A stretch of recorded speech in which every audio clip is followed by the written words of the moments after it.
This lecture has been made available to you courtesy of the American Numismatic Society. An economic historian with wide-ranging interests, Peter researches monetary, fiscal, and trade systems around the ancient Mediterranean and ancient Near East. He has published on a variety of topics, including on Mycenaean administration, Athenian public finance and coinage, market regulations, Arabian monetization, and late Roman amphoras. His interests also extend to European and US medallic art of the 15th through the 21st centuries, and has curated live and digital exhibitions on these topics. I'm especially looking forward to this talk because I know that Peter has delved pretty headfirst into our archives and dye collection for this. So please, let's hear for Dr. Peter van Alfen. Thank you. Thank you, Jesse. The introduction. I just say to begin that I'm always looking for topics where I can find intersections between a variety of interests. This one intersects my interest with naval history, although I'm not going to be talking so much about that, as well as medallic art and politics at the end of the 19th century. All right, so at the American Numismatic and Archaeological Society's Executive Council meeting held on February 11th, 1902, President Andrew Zabriskie announced that Victor David Brenner had come to him with a proposal. Brenner would prepare dies for a commemorative gold medal to be presented to Prince Heinrich of Prussia, or Prince Henry, as he was known here, whose visit to New York and the US was just a couple of weeks away. The medal would be inscribed with the Society's name, and the Society would be free to profit from the sale of additional copies of the medal. There would be no expense to the Society except for the gold used in the Prince's medal and the expenses associated with the striking of additional medals, which would be covered by their sale. Brenner made it clear to Zabriskie that he personally expected no remuneration from the Society. The council enthusiastically approved the proposal and set up a committee consisting of Zabriskie and Woodbury Langdon to oversee the details of the medal production and sale. As the first medal struck in the Society's name in the 20th century, the 1902 Prince Henry of Prussia medal is remarkable for a number of reasons. It was struck almost exclusively in silver, unlike the Society's medals before or since, which have invariably included a bronze offering as well. It was one of the most successful medals our organization has ever produced, quickly subscribed to and sold out. Excuse me. It was the first art medal produced in the US to depict living European royalty, and the first of several such medals of European royals subsequently produced by the ANS. Within the Society itself, the medal marks a turning point from rather ad hoc medallic commissions to a more systematic program of issues under the direction of the Medals Publication Committee chaired by Edward Dean Adams, a program in which Brenner was to play, at least initially, a significant role. The medal also marks a turning point more generally within the high society of New York City that saw burgeoning interest in medallic art as a number of artists, like Brenner himself, returned from Parisian ateliers and began to produce fine art medals here. Within a short time after this medal was issued, the Medallic Art Company, as we've heard from Jesse, was established here in New York City. And by the end of the decade, the Society for Friends of the Medallion was up and running. Theodore Roosevelt's beautification of US coinage was underway, which included Brenner's famed 1909 Lincoln cent, as we heard earlier from Jonathan. And the US was on the cusp of hosting its hugely successful international exhibition of medallic art. The Prince Henry Medal also marks a critical moment in 20th century US-German relations, which we'll turn to in a moment. Now, while the origin of the Prince Henry Medal have been briefly discussed by previous researchers like Alan Stahl and Scott Miller in our audience today, Much of the larger context, the backstory, as it were, has not been explored, nor has Brenner's purported gift of the dies to the society. It has been noted that Edward Adams had the idea for the medal, but his motivations and those of John Pierpont Morgan, who was also involved to some degree in the production of the medal, have not been discussed. Their motivations, I suggest here, had a great deal to do with preserving delicate US-German commercial relations in which both were actively involved at a time when the tensions between the two nations ran high. It was Adams, I argue, perhaps with Morgan's help, who paid for Brenner's design and engraving work. So Brenner's purported gift of the dies was in fact Adams' gift to the society. Before we get to that conclusion, however, we need to step back a bit and consider the larger political context in which the medal came to be. Queen Victoria of England's death in January 1901 marked a change in tenor in the relations between England and Germany. While Kaiser Wilhelm II of Germany was often deferential and respectful towards his grandmother, Victoria, this was not always the way he behaved towards his uncle, the Prince of Wales, crowned King Edward VII. Wilhelm's attempt to draw England out of its so-called splendid isolation to form a dual Anglo-Teutonic alliance, or triple alliance, if the Americans could be persuaded to join as well, against France and Russia, were rebuffed by the British. By the end of 1901, it became increasingly clear that Edward VII supported a rapprochement with both the French and the Americans to the exclusion of his erratic nephew. Oops. There we go. Wilhelm, in turn, quickly pivoted towards the Americans, firing off a personal note on January 10, 1902, to US President Theodore Roosevelt, who had been in office only a few months, saying that he was sending his brother Henry to America to be present at the launching of his new yacht, Meteor 3, which was being built in New York on Shooter's Island in a channel next to Staten Island.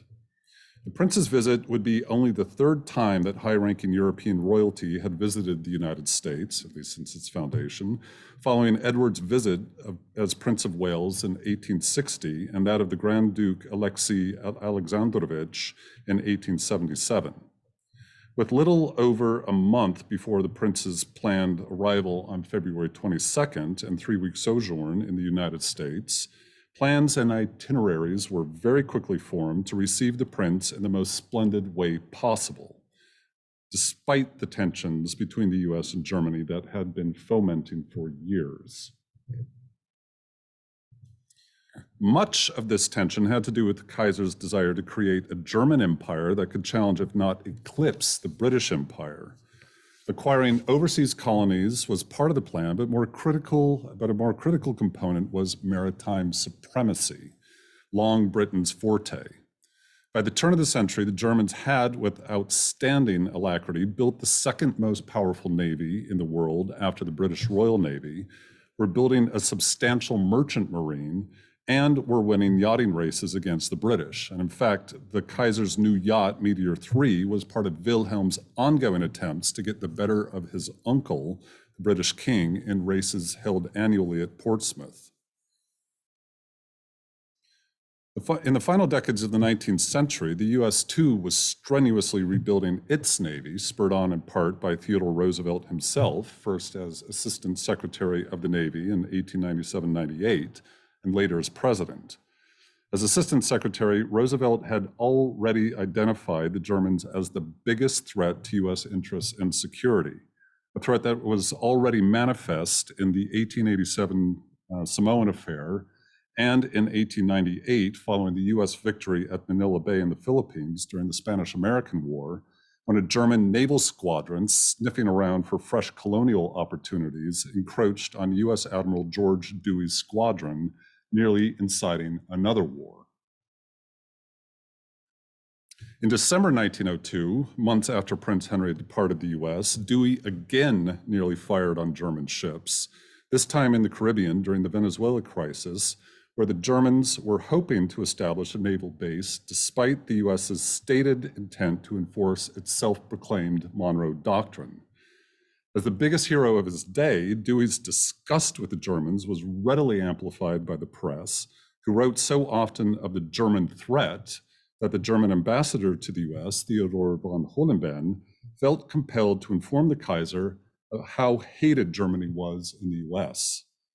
This sentiment was in turn, or what was returned in kind by the German press, who frequently echoed the Kaiser's assessment of the Amerikanische Gefahr, the American peril.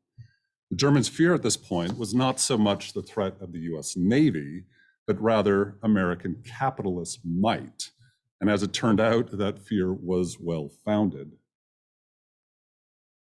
Throughout much of 1901, John Pierpont Morgan became increasingly involved in a scheme to consolidate and largely monopolize cross-Atlantic shipping. Prior to the Civil War, American-owned shipping readily competed with the British and others in trade, but due in part to the calamity of the war, in the later half of the century, the Americans effectively ceded Atlantic shipping to the British and Europeans, including the Germans, who had been rapidly organizing shipping lines and building state-of-the-art ships to overtake their British competitors. By 1900, plans to revitalize American shipping and shipbuilding to take part in this lucrative trade were already well underway, led by the efforts of Philadelphia-based businessman Clement Griscom, who sought to consolidate some of the smaller and underperforming American lines under his International Navigation Company's flag. Initially, Morgan served Griscom's endeavor only as a banker, helping to fund some of the mergers. But once Britain's famed White Star Line and other British lines became available for merger with Griscom's company, and with millions already invested, Morgan himself became more central to this enterprise. By the spring of 1901, the Germans were beginning to sense the threat that Griscom and Morgan's consolidation of American and British shipping posed, particularly after Morgan offered the Germans cooperation, which the Kaiser dismissed as, quote, tripe. German shipping magnate Albert Bollin, general director of Hamburg America, one of the two leading German lines and a close advisor of the Kaiser, met with Wilhelm at his hunting lodge in April 1901 to devise a plan to keep Morgan and Griscom at bay. For much of the remainder of the year, Bollin worked to put the pieces in place before agreeing to meet with Morgan in New York City in February 1902, the month of Henry's visit. While Henry's visit to New York was nominally to oversee the launching of Meteor 3, the prince was also ordered by his brother to make certain that Bollin's deal with Morgan was signed. As it turned out, Bollin, Morgan, and others concluded the deal on February 21st, while the prince was still in the mid-Atlantic sailing towards New York City, where he would arrive on the 24th, later than planned because of a stormy crossing. To welcome the royal visitor, Morgan hosted a banquet for the prince with 1,000 leading captains of industry soon after he arrived. The deal that was hammered out at Morgan's bank at 23 Wall Street, which was kept secret for many months, included a complex profit-sharing arrangement between the two German lines and the American-British interest, which was incorporated later in the year in October as the International Mercantile Marine Company. Before the incorporation, however, Morgan spent much of the summer of 1902 shoring up loose ends in England and even accepted an invitation from the Kaiser himself in July to assure that Wilhelm had no objections to the deal, which he did not. The Kaiser was in fact quite pleased with it and saw the deal as a means to unite Germany and America against England, words to the effect of which he spoke to Morgan in the presence of an unassuming English newsman whose report back home only served to deepen the growing rift between Wilhelm and his uncle Edward VII. Although Edward Adams did not, as far as I've been able to tell, play a serious role in the shipping mergers, he and Morgan had worked closely together on a number of deals previously and would continue to do so. They also seemed to have been friends of sorts, and their offices on Wall Street were only a stone's throw away. Adams, however, did have his own reasons for promoting German-American commercial relations at the time of Prince Henry's visit. Since 1893, he had been serving as the US representative of Deutsche Bank and had overseen hundreds of millions of dollars in German investments in the US. His tenure with Deutsche Bank began with his reorganization of the Northern Pacific Railroad in 1893, which attracted $200 million in German investments. Adams was praised for his judicious handling of the lengthy reorganization and the German bond purchases, and he was subsequently approached by the director of Deutsche Bank to serve as its US representative, a position he held for nearly 20 years until he finally gave it up at the start of the First World War. During the financial crisis in the years following the Panic of 1893, Deutsche Bank also authorized Adams to use the bank's capital to help the US Treasury avoid the suspension of gold specie payments, which seemed imminent in late 1895 and which would have worsened an already bad crisis. With the bank's backing, Adams formed a syndicate with Morgan, who likewise committed funds, to contract with the US government for the sale of 11.5 million ounces of gold to be paid in US Treasury bonds. Financial calamity in the US was averted by German intervention steered by Adams and Morgan and by German gold pouring into the US sub-treasury on Wall Street. Whatever the political situation might have been, both Adams and Morgan had excellent reasons to support good commercial relations with the Germans and to welcome Prince Henry with open arms. So now back to Brenner's medal. Shortly after the Kaiser wrote to President Roosevelt on January 10th, announcing Prince Henry's visit, word of the impending visit spread rapidly. A couple of weeks later, Brenner was in Zabriskie's office with his proposal for a commemorative medal, and with Executive Council approval of Brenner's proposal on February 11th, things moved right along. Brenner had less than a month to prepare the dies while word went out to society members announcing the subscription. By March 7th, Zabriskie wrote to fellow council member Bauman Belden that 53 orders for the medal had been received from society members, a rather significant proportion of the membership of that time, indicating, as Zabriskie noted, that the medal was proving quite popular. In the event, the medal was not ready for the planned presentation to the prince aboard the royal yacht Hohenzollern, anchored in New York Harbor before the prince departed for home on March 11th.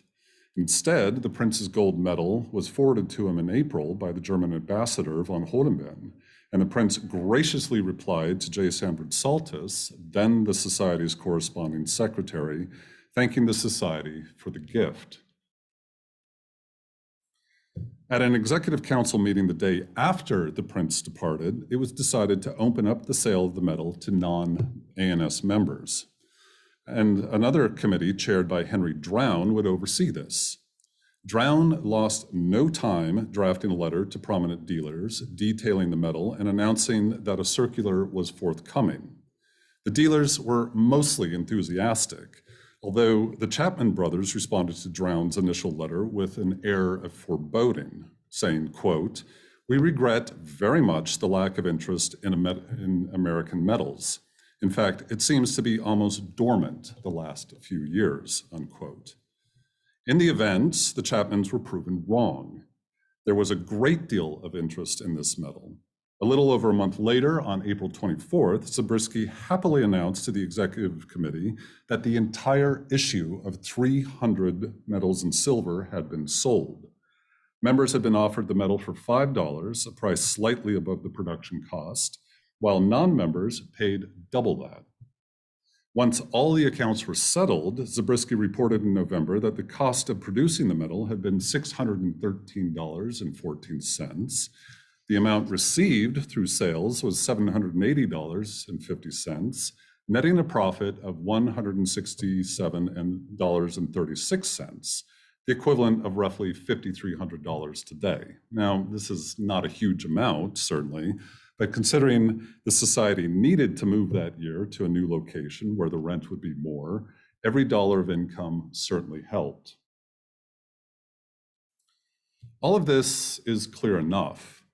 What is not so clear, however, is Edward Adams' specific role in the production of the metal, why Brenner would have been so generous with his so-called gift of the dies, and what benefit the artist would have gotten out of the effort.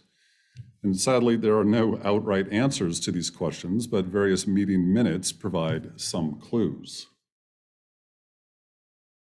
For roughly a dozen years between 1896 and 1908, Brenner had become the closest thing the Society had to an in-house artist, designing and cutting the dies for a number of metals and always seemingly paid for his work.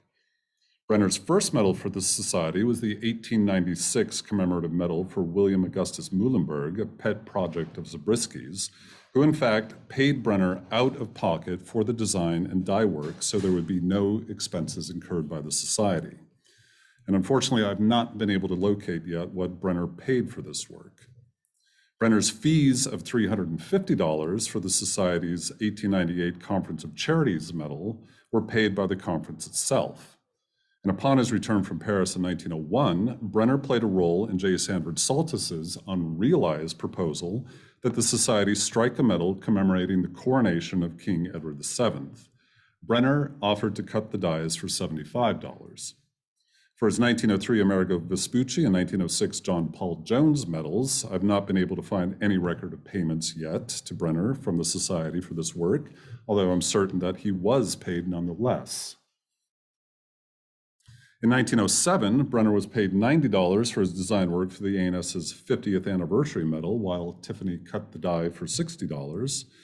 And the following year, as a medal to commemorate Archer Huntington's great gift of a new building to the Society was being discussed, Adams wrote to Baumann Belden suggesting that Brenner might take $500 for designing, preparing the dies, and supervising the striking of a Huntington medal. Although in the end, it was a design of Emil Fuchs that was selected, much to Brenner's chagrin. Adams' note to Belden, however, is suggestive of what Brenner expected to be paid for his work, which might, in fact, have been about what he was paid for his work on the earlier 1903 and 06 medals, which Adams supervised as chair of the Medals Publication Committee, and possibly what he was paid for the 1902 Prince Henry Medal as well. Now, to be sure, Brenner was a working artist, not a dilettante, and someone who did not have the luxury of spending a month's time designing and cutting dies, as well as overseeing the production of a medal free of charge, which is why the motion found in the minutes of the regular meeting of the Society for March 17th to thank Brenner for his, quote, generous gift of the Prince Henry dies, unquote, is so odd. All the more so in light of the fact that this purported gift was not mentioned by Zabriskie in his speech at the annual meeting in January 1903, where Brenner was simply lauded for his artwork on the medal. Instead, it was Edward Adams who was praised as the originator of the idea for the medal and the fellow, quote, under whose direction it was produced, unquote. Adams' motivations for having the medal struck are clear enough. He was, at this time, deeply involved with Deutsche Bank, as we've seen. Without question, the choice of a representation of Mercury, the god of commerce, on the reverse was his.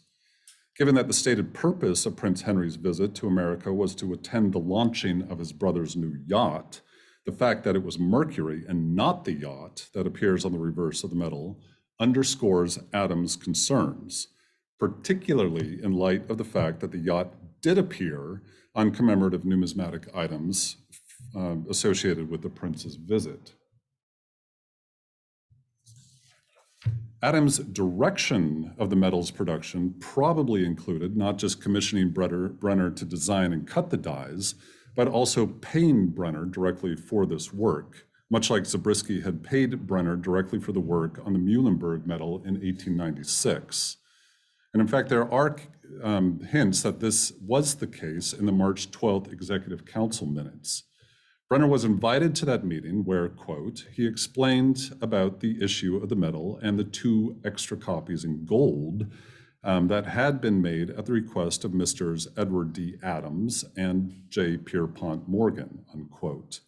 The council members were apparently not pleased with this news and insisted that Brenner make arrangements with the two bankers for an additional gold medal for the society to be struck at their expense. And in fact, the medal that you see on the screen here is that medal.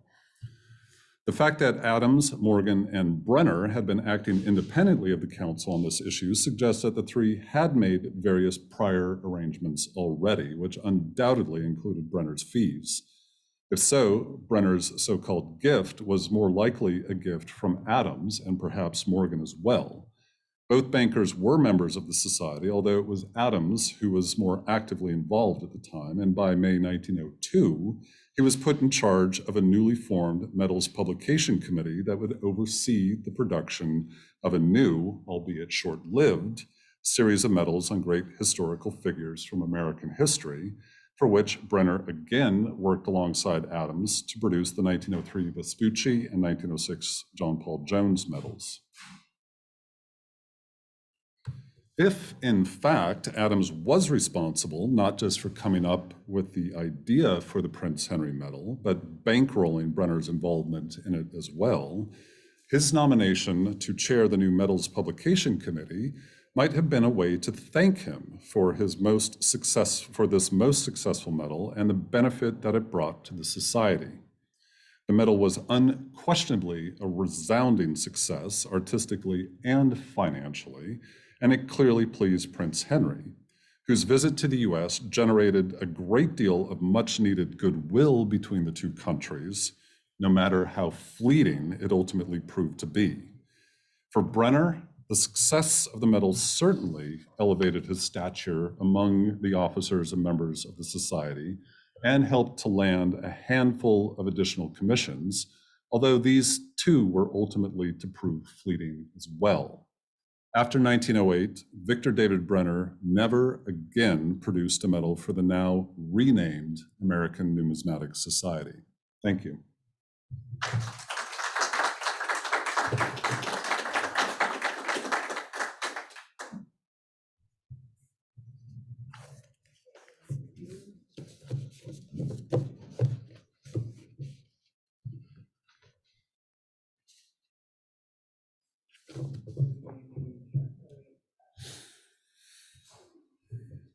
How did the sales of this compare to other medals Brenner did for the society? The Vespucci, or I mean, was this one particularly popular because of the topic, or was it, or just once the got the medal business, it was a market?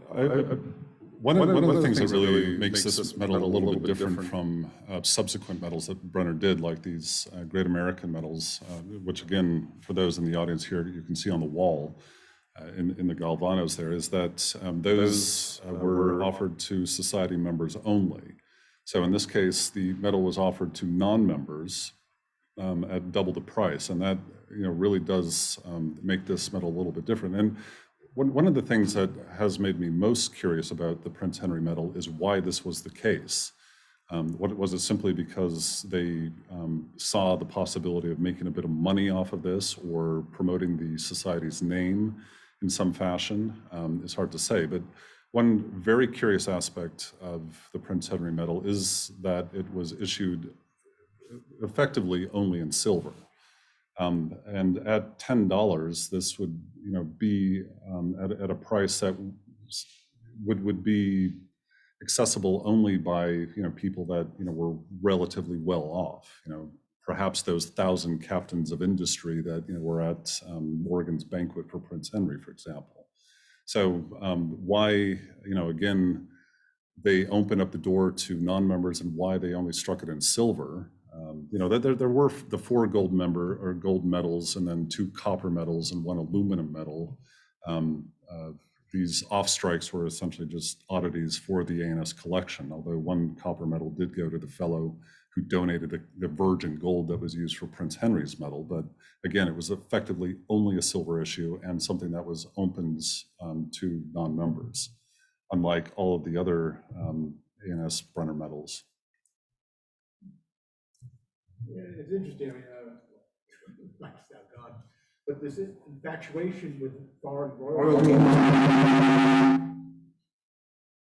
is an interesting phenomenon in itself. I think Weinlander Stewart, who commissioned the National Charities Medal for Brenner in 1898, I think his daughter married the Prince of Braganza. She was Right. a famous Newport socialite, and there's a lot of Well, and people involved in the ANS this time. Yeah, yeah, Jay. royalty soft spot. Yeah, Jay Sanford Saltus certainly had a soft spot for royalty, and a lot of the impetus for some of these medals did come from him, particularly. And as we saw that proposal for a coronation medal for Edward VII, that was Sanford's proposal, but really went nowhere. It was tabled. Well, let's explore this a little bit further, and nothing happened with it.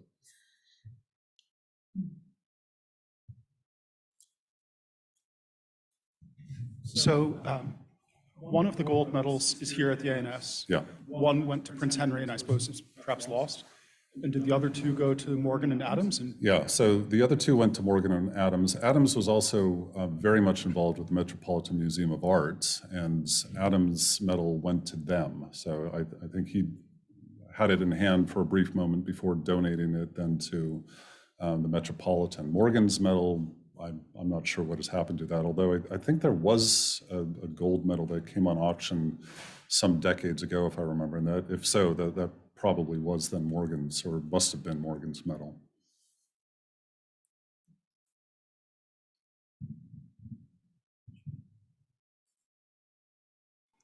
There's a question here. Peter, can you hear me all right? I can, yeah. Why didn't Brenner create any medals for the ANS after 1908?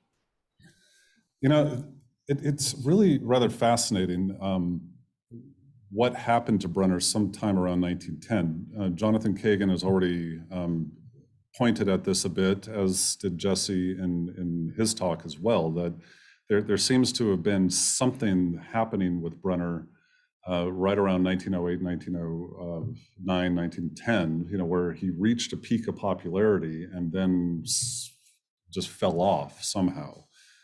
With the ANS, I think that he had, for roughly a dozen years or so, had I guess you could say, a special relationship with a number of the council members, and received commissions through Adams, for example, for the Prince Henry Medal, as well as for this this short-lived series, and from Zabriskie himself. And so he worked very closely with these individuals.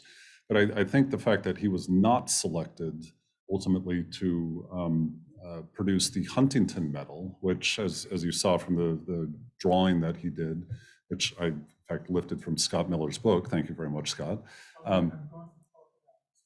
Oh, okay, good. Yeah, but you'll see that the design of that medal was very close, in fact, to the Prince Henry Medal, and for various reasons, which Scott will expound on tomorrow. He was, yeah.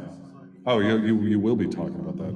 Okay, good. But aside from the changed relationship then with the ANS, which we'll hear more about tomorrow from Scott Miller, there also seems to have been a number of other changed relationships with Brenner and other sponsors and others, for which I don't really have a ready explanation. I mean, this really is something of a mystery. He spent, the final dozen years or so of his life in rapidly becoming more obscure, essentially, rather than sort of cashing in on the great fame that he had already achieved by the Lincoln Cent.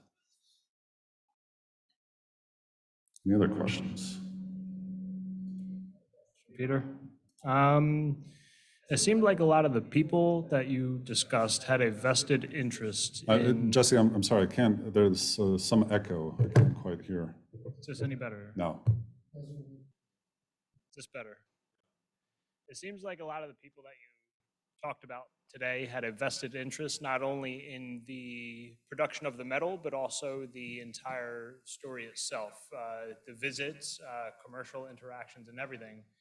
Now, as you showed, there are other medals produced by other people. Do you know if there's any link between those? I know that you don't necessarily have the records for these other medals. And the one that you showed kind of almost seemed like a cheaper souvenir, so to speak, not necessarily a gifted sculptor piece of work. But is there any connection that you found? No, not really. Most of the other associated with Prince Henry's visit was produced in Germany. And of course, the Germans at this time were producing just vast amounts of exonomia for various things, especially these small silver, dollar-sized things or smaller silver type medals or medalettes. And that medal that I showed was a German production, again, just underscoring the launching of Meteor 3. And in fact, one thing I didn't mention was that Theodore Roosevelt, President Roosevelt, was present at the launching on Shooter's Island, and it was his daughter who smashed the bottle of champagne and christened the ship.